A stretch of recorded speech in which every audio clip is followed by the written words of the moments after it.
saying that like.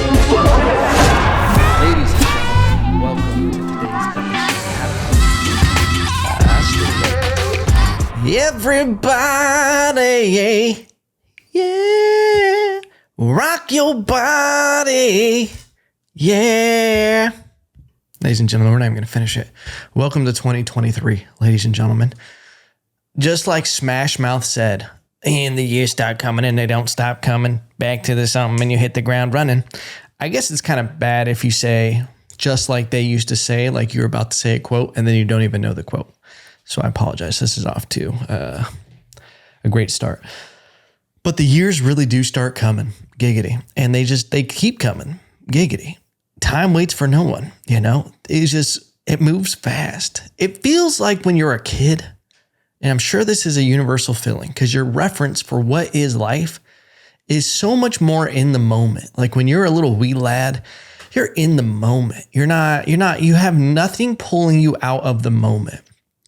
And I think that's the thing that happens when you become a real grown up is you're no longer in the moment day to day. All right.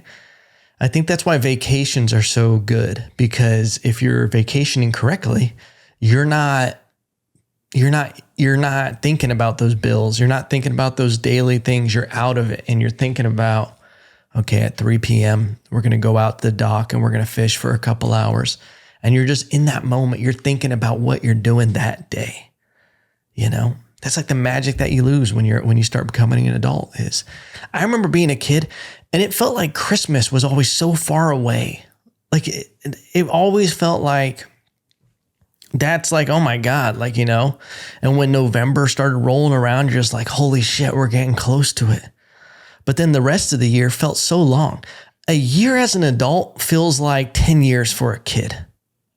That's what it feels like, because I think it's some psychological shit that when you become an adult, you're trying to slow time down. And you're just like, which makes it go faster for some reason. And then when you're a kid, you're trying to speed shit up. You're trying to grow up. You want to explore new worlds to explore. Anyway, profound, ladies and gentlemen. I'm sorry to waste your time with that. The dumbest, that's some shit you hear freshman year in college when you're smoking a peace pipe with some fucking stoners. That's stoner talk right there about, you know, life is a design and time is a man-made construct, you know? I really do think that like perspective, like with life is really all about perspective. Like you can really make a heaven of hell or a hell of heaven, you know, based on your own perspective of what you got. That's why it's like so important to like really look at, like to reevaluate your life every now and then. And there's nothing better than a new year to really reflect back on the past year and to kind of stop and take a second and like assess where you're at in life and not get so caught into like comparison with illusions. That's why I think social media is like a toxic thing. I've talked about this. I was blue in the face on the podcast, so I apologize. About how social media, like I flirt a lot with getting off of it completely. I'm going to do it this year. Okay. I've been flirting with the idea of just getting an iPad and just having my social media on there and not having out my phone at all. And when I want to upload, I'll post and ghost and contact the people I want to contact through text messaging. I'll call you. I'll send you a pigeon. Oh, terrible pigeon. Anyway, embarrassing for someone who grew up with pigeons. But perspective is huge, is what I realized. Because you can, if you're really just comparing yourself all the time to people who are like, you know, an illusion, comparing yourself at all is like a terrible thing. What's that quote? Comparison is the thief of joy. It's like how quick you like want something and then you get it. And then you're like, oh, well, so-and-so has this. And then you start this like sick game. And I do my best. I've really shed a lot of that, of where like comparing your life to other people's life. But if you really want something to be put in perspective, look outside of the United States. Like we live in the plushiest time to ever exist. Yeah, we got high interest rates. Yeah, we have, you know, there's some problems, But the truth is, things have never been easier to just exist. People are hurting for workers. These kids, they don't want to work. That's what old people love to say. I hear it almost weekly at like these business meetings I'll go to. Everybody's struggling to find workers. I'm like, hey, yeah, well, OnlyFans exists. All right. So unless you're ready to pay someone $1,000 a month for butthole pictures, you're going to have a tough time competing with the open market. It just is what it is. I could go down that rabbit hole about how businesses just need to adapt. You got to play the field how it is. You can't be trying to clutch onto your pearls. You got to adapt and move on. If the gig economy is taking over completely, adjust your business to be able to work within that gig economy. All right? Giggity. Anyway. I get it. If you're in your early 20s and you're just trying to survive doing something, gig economy, because you don't want the pressure and stress of having to commit to a job that like they're going to train you and they're going to do this and you have to do this many hours and be available and blah, blah, blah. I get it. I mean, I did Uber when I was younger. The gig economy is so much better than committing to some bullshit you don't want to do, especially if you have a flexible schedule. You can do it when you want. Boom, baby. Make it happen, Captain. But yeah, we really do live in the plushiest life. Like even staying on the topic of Uber, the amount of technology that we have is insane. The fact that with this magic device, I'm holding my phone for the listener, I can summon food to my door. I can order anything on the planet and it can be here in 2 days. Maybe not everything. I probably couldn't get a baby giraffe here in 2 days. I don't know. It's Texas. They might speed deliver me one. Most things are available in 2 days. I mean, isn't it silly that like we think getting something in 2 days is amazing, but really you can just go to the store and buy it and have it there within an hour. Anyway, the point I'm making, I could have food delivered. I could text someone across the country, across the world. I could talk to them. I could FaceTime them instantly. Stuff that 50 years ago would have blown people's dicks in the dirt. You can run an entire business from your phone. And I mean like a fully staffed business where you have virtual assistants, you have, product suppliers. There's so much, the point I'm making, there's so much opportunity with the internet. It's revolutionized our world. But I don't think, I think the biggest thing that we're missing and that we fuck up is discipline, is the ability to not get caught in the glitters and glam of what that technology is. Truthfully, making a heaven a hell or a hell of heaven, if you looked at a phone as just an opportunity to make your life better, like the fact that you take a job that used to require 8 hours and now you can do it in 45 minutes on your phone, that's amazing. But instead of looking at it like that, what we do is we increase the demand and we're like, now we need to be even more productive. So now it's 4 times as much what we have to do with that time. And the truth is, instead of using it as this amazing tool, we use it as the lowest level hanging dopamine, toxic reward. We're just yeah, guys and girls, they just go on there and oh, look at this. Titty balls. This is amazing. Oh, what is this? Cat videos. Oh, what is this? Fat asses. Oh, what is this? Oh, we got dog videos. Oh, what is this? For me, weird survival videos. I don't know. Now I got big old bucks in my timeline. I got these outdoor survivor videos. That's how you know you're becoming an old man, is when you start watching weird random shit of survival videos. Dude, a 30-minute YouTube video of a guy just trying to survive in Alaska for 3 days without food or shelter. I'm fucking in. I don't care if I'm doing open heart surgery.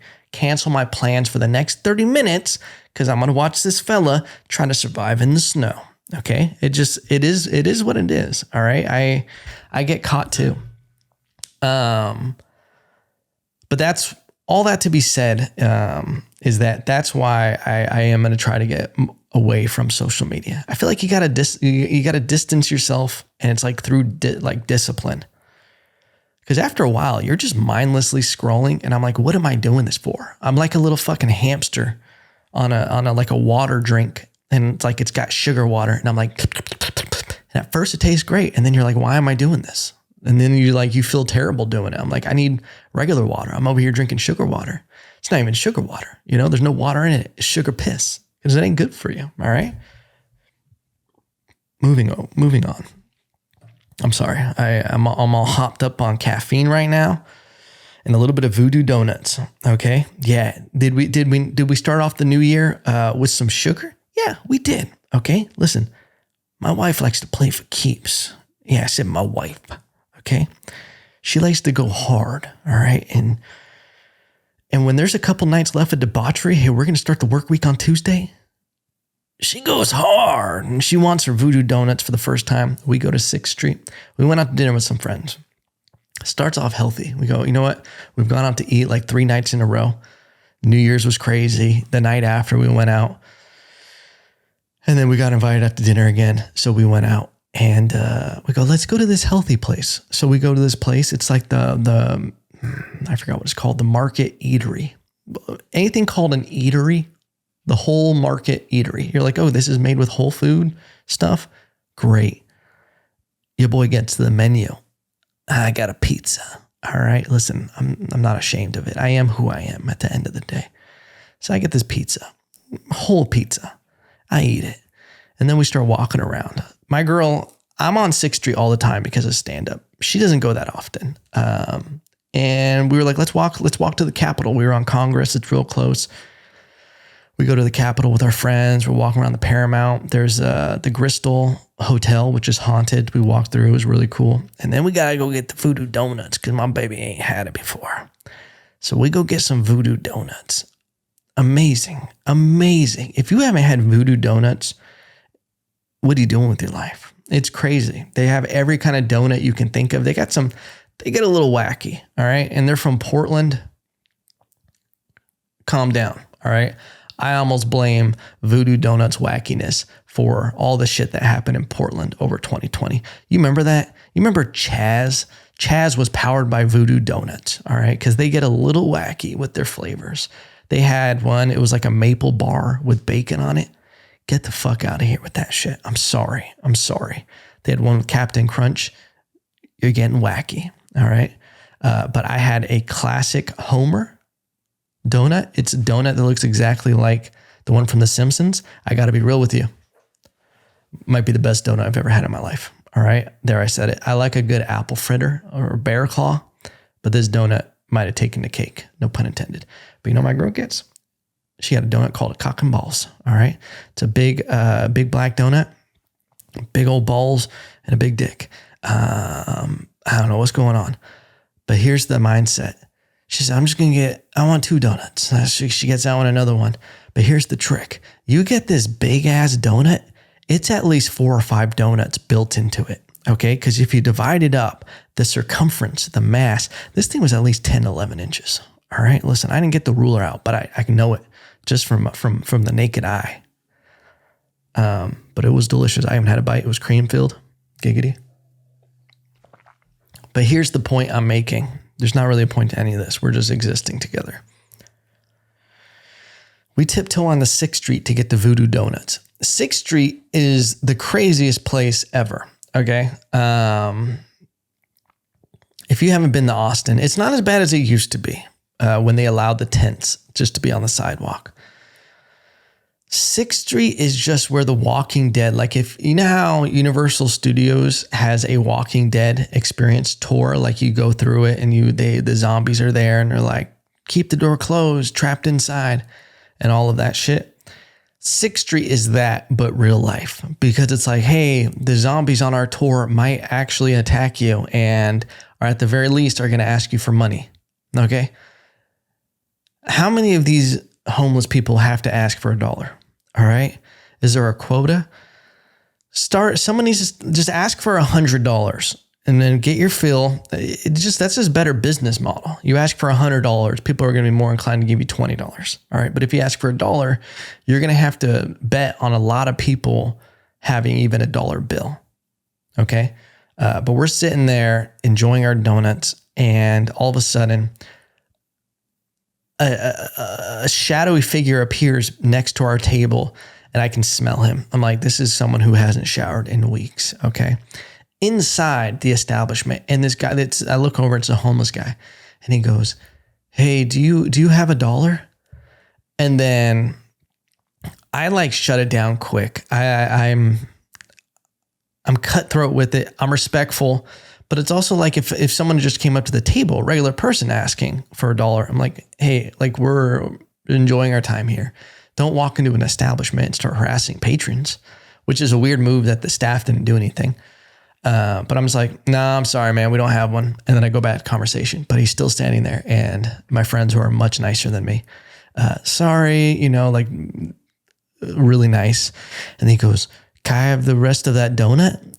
Man wants to take the food off of our plate. He wants to take my girl's cock and balls. And listen, at the end of the day, ain't no one taking my girl's cock and balls, whether it's a donut or not.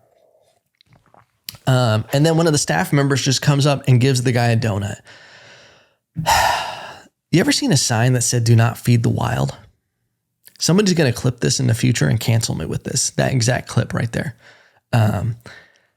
There's a reason why. And I get it. Young Austin people, they want to, I think a lot of crazy shit that happens, doing, feeding the homeless, in that situation. And a lot of liberalism, it comes from a good place mentally, not mentally. Well, it comes from a good place of why they want to do it. They're a young person that wants to fix a problem the way that they know how. They're not looking at the big picture, but the sentiment is, I get that you're trying to do a good thing, but I feel like that's not the right way to do it, because what's happening is you're getting people to come into your establishment and it's okay for them to harass people sitting there. Because guess what? I'm not going back to Voodoo Donuts because of that. And another weird thing happened. There's a young man, mental issues, comes up to the table while we're talking, asks if he can drink some of our water, a bottled water. Hey, can I have some of that water? And then my friend, who's way too nice, he goes, yeah, and then gives him the rest of his bottled water. I'd be like, yo, this place has water. You can go ask them for a cup of water, but we're drinking this. And the dude goes, yeah, I just smoked right now, so my throat's really dry. And I'm just like, what the fuck? Dude leaves with the water. Whatever, go back to conversation. 15 minutes later, he comes up. He's just been talking to people that work there. It was very weird. And so they're normal with this. This dude's a regular. Comes back and goes, hey, and one of my friends has an Apple Watch on. He goes, does anybody have an Apple Watch? I'm having some bad chest pain, and I just wanted to check my heart rate. And friend goes, no, I have one, but I'm not really comfortable just having someone put it on and wear it. And which I'm just instantly spidey sense going on. I'm like, this dude, of course, is he going to try to steal it? What a random thing to ask. And he goes, okay, what Apple Watch you have? Literally just trying to keep the conversation going. And then he goes, yeah, I used to make funny faces with my dad and I, but he died a month ago. And it was just the weirdest. It was a hard turn into a different world. And we're like, all right, well, it's time to leave Voodoo Donuts, But the whole point of that story, there was no point. The real moral is that 6th Street is just wild, okay? I don't know if I told that story before, where someone told me, this homeless lady pressed on my truck window when I was about to go in and do a show, and told me that everybody who drives this truck is dead. And then basically that I stole this truck from her uncle or something, and that she had a lot of money. She's not homeless, completely homeless. And she knows what it looks like, but her family owns Austin. And I'm like, there's probably some truth in that. When there's so much money in a family that some people, they just go crazy. It probably was a true story. But anyway, whole point, 6th Street is crazy. I'm interested to see what happens over the next year with it, because Rogan's Club is opening very soon. And there's been a lot of talk about trying to clean up 6th Street and actually make it a destination and make it not what it is, actually take care of the homeless problem and fix it at the source, not just feeding them when they come into your store or restaurant. but actually getting real help. So I'm interested to see what happens on 6th Street. But happy 2023, ladies and gentlemen. It is wild. I think about, like, this was the first year ever in my life that I looked at a new year as a reset. I'm normally someone who powers through every year. And it's not like some tough, like, oh, I'm on the grind, Gary Vee shit. I just overwork. And it's a mental thing for sure, where I don't feel good resting. Like, that's something that I've tried to be much better at doing, is learning to rest. I overwork and I do way too much. And when you're young, you can do it. Your cup is completely full all the time. Dude, when I was in my 20s, like, I would party so hard, and would still work, would still compete at like a high level when I was a college athlete. And I would burn the candle at every end.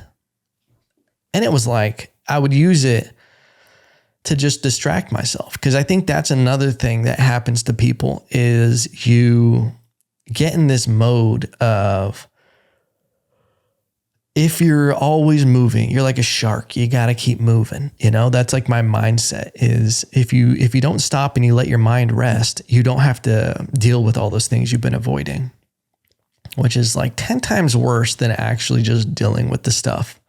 I think about that a lot. And that's something that I've had to learn later in life, like I'm 95 years old, pretty close.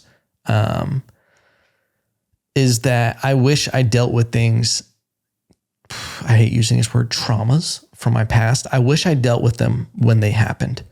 I wish I didn't think a kind of mindset that, oh, I'm fine, I don't need anything, blah, blah, blah, and just kept moving forward, just tucking shit deep in and just moving forward.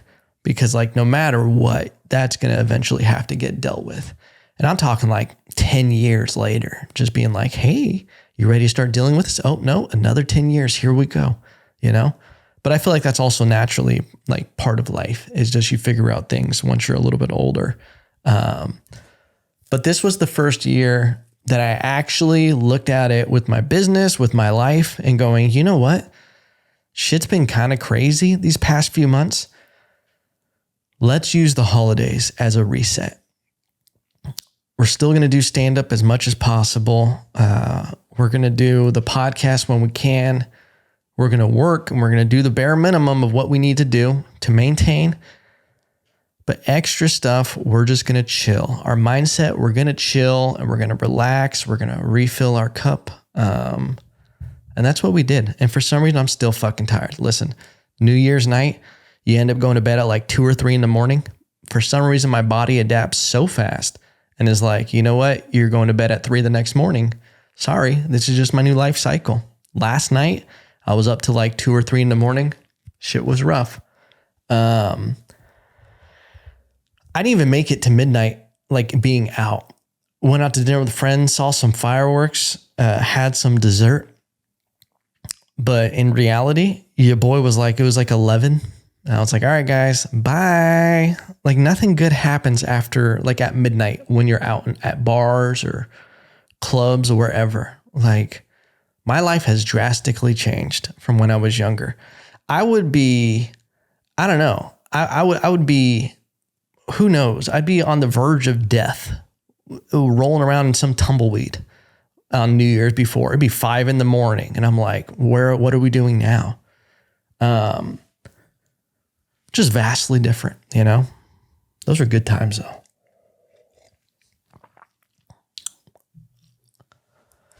But I think about with New Year's, I used to make fun of people when I was young and ignorant, with New Year's resolutions. And the truth is I still do. I really think that like resolutions, I don't know if resolutions are the right things to do. I think all you should do, and this is what I kind of did, I didn't even remember I wrote out goals for 2022 and for 2021. I did accomplish a couple of those goals in 2021. I accomplished a couple of goals in 2022, got really close to accomplishing all of them. But I've noticed that like goals need to be objective, and they almost need to be not so strict to where if you slip up at all, you're done. Like when people are like, I'm not going to eat cheese anymore all of 2023. It's like, I don't know if you want to do that because it's going to be such a hard thing to maintain. Why don't you go, I'm only going to have cheese twice a month, or even just be like, over the year, I'm only going to have it this many times. Like, make it more reasonable, something you can maintain that is not a vice that you have to like completely, get rid of. I think also like making them objective. Like I like looking at things that can be like obtained for goals. That's something that I did this year was I made goals more objective. Like when people, their goal is to like be happy. That's a terrible resolution. I want to be happy and appreciate everything. It's like, you can't really do that. You have to like figure out what makes you happy. And from that, objectively write down things like, I want to go once a month, go fishing. I want to go hiking twice a month. I want to go do this. Like map out objective things that actually make you happy. And the same thing with appreciation. That's like a big thing. That's kind of what we were talking about in the beginning, was appreciating your life and not getting so close to the trees that you can't see the forest. I love using that metaphor. I love it. Perspective. Like that's why like things you have in your life, things that I have in my life, I dreamed about having them years ago. Like I dreamed about it. Like never thinking it was possible. I literally remember in 2000, what year was it? 2017. I won't go too far into details, but I was living with a buddy in a terrible situation where I was around a toxic environment, relationship. I was trapped because I didn't have enough money to completely move out and, have my own place. This was like before my girl and I were going to try to move in together. And I was in this really toxic environment, and it caught me off guard because I didn't expect it. And it was also a situation where like they had dogs also that weren't trained, and they would just bark all the time. And that's one thing that gets me going is when little dogs bark all the time. It's terrible. But it was a toxic environment. I'd hear, like toxic relationship fights and just weird things happening. And to be in a house with that, it was just a lot. And I remember like thinking and being like, man, like my girl and I, we used to like try to find places that were just our own. We used to love going to the movies, and we used to love ordering food and sitting on my bed and watching like a movie, or if there was a UFC fight night, that used to be like one of our favorite things. And when I was in that situation, we would have to hide in my room and try to like have this moment where it was just us. And I used to always think, I'd be like, man, it would be so nice to just have my own place and to like have a place to create the things I want to create. And I literally just like started making a plan and was able to make it happen. But then there's still times in this past year where I take it for granted, where I'm just like, you start looking at things that you don't have or find things to to complain about. And like, you get lost. You stop appreciating it. It becomes normal. And then you get bitter and whatever. And like, yeah, that's definitely happened to me this past year, where it became normal and I stopped appreciating it as much. And that's something that I've made it a point to be more grateful for what I do have and to really appreciate it. Cause like, dude, I'm just a desert rat, and like to have this stuff I have and to like more importantly, to like do it the way that I did it, like the way I wanted to do it. Like, I don't know. I love talking to younger creative people who are in their early 20s and they're still starting out, and they're people who want to build their own thing. I didn't have that when I was younger. And to be like in a position where I can almost give a little bit of guidance and like be like, you can do it. Like, here's a path that I did it. And to even just be in that place and then to be here and be like, holy shit, pulled it off. We pulled it off to this point. And like, obviously the journey's still going, but like, I don't know. I look at where I've been and I look at now, and I'm so grateful and I appreciate it. And honestly, I appreciate everyone who's ever listened to this podcast. When people listen to it and they tell me about it, I'm like, I'm blown away. I'm like, why would you want to listen to me talk at all? But I appreciate it. And it's something that's kept me going with this. And it's fun. And I think in a lot of ways it's therapeutic for me. It was either have a podcast or betterhelp.com. And this is more affordable. You know, I'm only paying a little bit a month for hosting. But yeah. I think appreciation is an undervalued source of fuel, of stopping and looking at your life and going, where was I 5 years ago? Where was I 3 years ago? Where was I a year ago? And then going, you know, if you moved in the right direction, stop and have a moment and be proud of yourself. And if you moved in the wrong direction, have a moment to be like, okay, let's assess. We had a slide. How can we get back on track? And then the next year, how do we move forward from that? Because I think that's also the other side, like of stopping and analyzing every year, every couple years, where you're at, because you avoid those big off-course slides, you know? I think that's how people wake up 5-7 years later and they go, oh shit, I'm in a life that I don't care about at all. I don't fucking like this. And then you have to recorrect. And I think it's a lot harder if you don't stop and look up every now and then.